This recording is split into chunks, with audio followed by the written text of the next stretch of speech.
Ah. So I would like to just share something that I learned recently. Sure. Which will be beneficial for everybody. You. The basic page. Yeah. Sorry, the home page. And also it has a scroll. No, I'm not talking about that, but see, one thing that I learned recently about branding is basically you have three types of brand messaging. So one is emotional, the next one is functional, the third one is technical. So emotional means, for example, let's say, assuming Zipboard is a bug tracking system, I just came up with a copy. So let's say take the boring out of manual testing, Yeah. because you said Chrome plugin, etc. So you're trying to convey an emotion. Oh, this is happiness, or it's taking out boring. Functional means what they can achieve using that. The intercom page will probably show you what you can do, like engage in real-time conversations with your app users. In That's all functional, channels, yeah, right? yeah. Technical means, in-app chat and marketing automation, right? So for businesses where you actually build a brand through offline media, emotional works best, like Coke, open a bottle of happiness. For online acquisition, functional and technical work best, especially when you're a startup and you don't have a big brand. When you're spending money on marketing, like to bring people to the website, let them quickly get what it is. So what I have seen that works is, let the top line be functional and the second line be technical, so that they quickly know what they are talking about, because you're dealing with an audience who's already searching for this stuff. So they're searching for project management or bug tracking, etc. So if they can quickly see that, okay, this is project management, bug tracking with Chrome plugin, whatever, so they can easily identify and decide that, oh, this is something I need to explore. Sure. Okay. Brilliant. Thank you. Okay, I think we can. I think we just want to give you a flavor on the website. That is the basically the third box there, right? Now we are going into the fourth and fifth. We will go to Bharat. So I'll probably quickly, from the thing I started was, well, let's say somebody, you sell your product to the customers, and then somebody signs up for the first time. So I'll probably start with the initial onboarding flow of a typical customer using it. So I played a a typical, user, and then I did this. I can probably run through all the small things that I.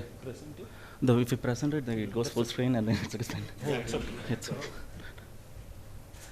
so yeah, so good things about when I saw the website. Let's say I'm evaluating your product as a customer. When I saw the website, it had a animated screenshot, which is just good, because I mean nobody will take the effort of reading through the entire paragraph of the text, which is a good thing. So all the green arrows are the good things, and then all the red ones are the bad ones. So Is there a red one here? so that's a green one. So He's softening you up. I know, it is being easy on me. So yeah, and then as soon as I sign up, I enter and I sign up. I see a getting started video, which is a good thing, because this is the most important, because when somebody gets into the website to a product, they want to know what this product is all, because people glance through the website, people don't really read through all the features. Right. So if you show a video of how it actually functions as a product, it's good. So that's a good thing. Against green, it's a green. It's not all bad things. Yeah. And then yeah, as soon as I finish the video and then I see this, there are two things, right? So sometimes people might not even check out this video.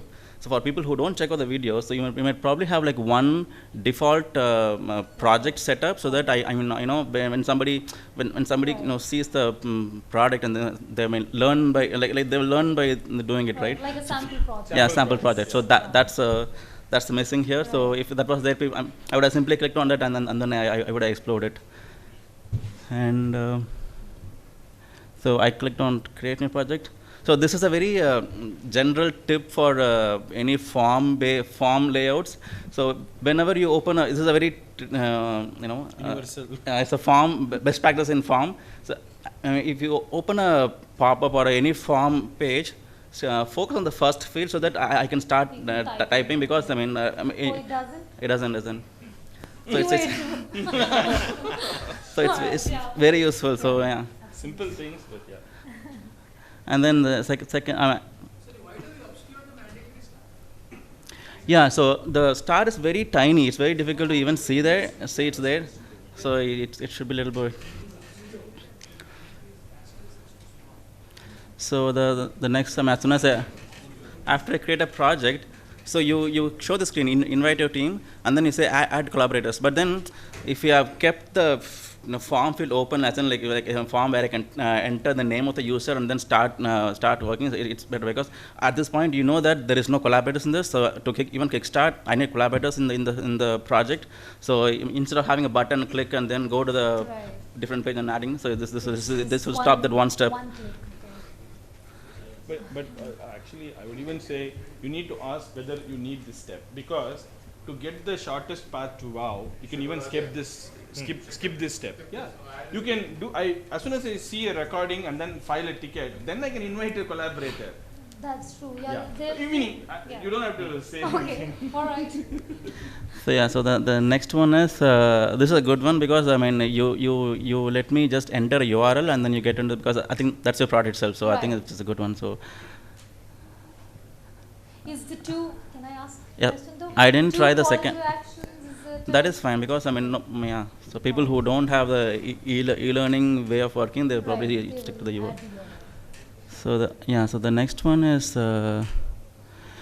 so this I like it, because though it has two plugin download, which is bad in a way, but then it's nice, because as soon as you enter the URL and go to this page, you are basically teasing the user that okay, it's just one step away. You just download it. You can see the preview. So which is like good thing, because that way people will download the plugins. This is one way to make people download the plugin and start using the product. It's just a good thing. Yeah, although we've tried our best not to Actually, have even I liked it this stage, because I downloaded both, and then the start green button enabled.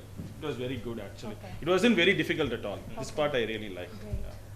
So the next one is this is like a small cues to get started, and then yeah, this is one feedback I had. I mean, I tried in this feature was not working from my side. I mean, I had trouble working with that. So maybe just some feedback for you. Maybe I can. Yeah. So yeah. Did you have trouble using the first arrow or everything? I mean, I used other products, but this was little I mean, let's say I tried to remove a tool. I mean, like a annotation. It was very difficult. Okay. So that was one feedback. Yeah. And I think this I told you already, guys. So this looked little complex for me because. Can we give background to everyone though? What is happening here? So yeah, so Little bit, this yeah. so you click on let's say you clicked on a particular element, and then you mark an element, and then you can add task to it. So as soon as you add task, you can add more parameters. You can add more properties, as in you can assign to your colleagues, and you can set type. You can set priority. So this for me looked like I mean, in a simple task-based system, I thought this little too much. Yes. So maybe it's the UI that is making it look Right. complex, I guess. So So, yeah. there is, although just to go back, when you add a task, you have an option to not add it as a task, but just as a comment. Okay. So, Yeah, yeah. So yes. Yeah, yeah. So That gives us that's very flavor. much it. So all right. Okay, thank you so much. Okay, so I think there are two ways to think about the product. Am I building the product right, or am I building the right product? I think there's a fundamental difference, and lots of entrepreneurs get caught up in whether I'm building the product right. What we saw today in the flow and discussion is the product features. Is it right? Have I done properly? Have I got the right keywords and all those things? But as a founder, you also have to ask once in a while, is this the right product? What am I building for whom? So from that perspective, I would start with you. If you have to pick one narrow market, you said about project managers and many things. Which one would you pick? Project managers? Project managers you think is the easier one to get the customers, huh? Right. So the way I do that is, first I look at, you said project managers, you had some UX designers and QA. Right. I would create and spend a little bit of money to benchmark what is the easiest way to communicate and get people into your system. Using Google AdWords or keyword analysis, same technique, but I'm doing to understand how quickly market reacts. Okay. So if my hypothesis is, if I have to take a bet, you will succeed on QA developers or QA managers versus project managers, because project managers are fluidic. QA is very narrow, very easy to hit them. You can go and attack them and say this saves you time, and value proposition is direct. This is my hypothesis based on what I have seen, but you have to test this out. Right. And number two, pick one. You, as a startup, we need to pick as narrow market as possible, go as deep as possible, demonstrate success there, then expand. You go horizontal and shallow, you will get maybe some success, but you will not be able to build the momentum. Okay. That is usually my advice. Okay. So on that note, actually, that's why just want further advice here. We actually started this product with e-learning market because there is no such product itself. There is But no way I to- don't know what the feature, use case for e-learning people that they can associate with taking a screenshot. Right. So typically, when you're creating your HTML course, you still have similar to a website, and you want to upload instead of actually hosting it, you upload it in a zip file, and you send it out to your stakeholders and tell them to review. They'll send it over email. So that's why currently the initial thought was to focus only on that. I think that's also, keep them also as a category. See, Right. just the explanation you're giving me indicates to me that it's not easy to explain. QA is a lot easier to explain. Right. Simple words, easy to explain. If it can't be explained and you are not in front of them, it takes 15 minutes. Remember, you have 3 seconds for people to understand what does your product do. Right. So that's part one. Quickly, part two, when you select the category, make sure it is big enough and wide enough. In the sense, are there enough QA developers and QA organizations in the world? The answer is yes. Has anybody built large companies servicing them? The answer is yes, which is Atlassian and Jira. Right. So we say, okay, that market is not small that I have to worry about. There is enough people have bought and sold. Let me benchmark Jira and go after it. Now, how do you break that this age-old system that they've been using? Like No. enterprises are- I would say integrate from your product first into Jira. Right. Get into Jira, and there will be a set of customers they says, I don't use Jira. Put your own product and start eating it, because the bug starts here, ends in Jira. So you are actually in the value proposition perspective, you are ahead of Jira. Right. So you can control where it goes over time. Okay. Personally, we would even kill Jira if it works for us. If this takes off, you can say instead of going to Jira, Jira Square. Exactly. All Okay, right. good. So, Thank you. thank you so much, guys. Really helpful. And everybody, please sign up and do your project QA in this. Hopefully, we didn't upset you too much. No, I think I'm very happy. Okay, we'll bring up Next, Humming Bill, right? come, Adam. Adam.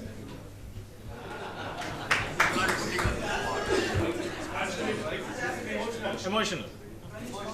No, they actually, when he said it, so brilliantly he said it, right? They have brilliantly combined two things here. Something that we have, meaning, when I first saw that, I didn't connect the science behind it, but when he gave the science behind it, then this example actually made a lot more sense. Originally, if you read it without the science, it's like the roadside mechanic fixing a bike. If you know the mechanical engineering and you know to fix the bike, it's beautiful. Okay, cool. Let's go back. Yes, sir. So, idea. So, what is your target user? What's his problem? What's your solution approach? Hummingbill is an accounts receivable application. It's a Gmail plugin for large companies that have many outstanding invoices, unpaid invoices in the hundreds to thousands. Today, this is a very manually intensive management process involving both sales, accounts, and finance teams. And generally, the problem is access to information. Sales reps are responsible for payment collection, yet they have no idea which of their customers' invoices are outstanding. It's a very basic problem that some very large companies have. In fact, I acquired our first large enterprise from the last SaaS X. So maybe some of you are out there as well. Yeah. You as the customer.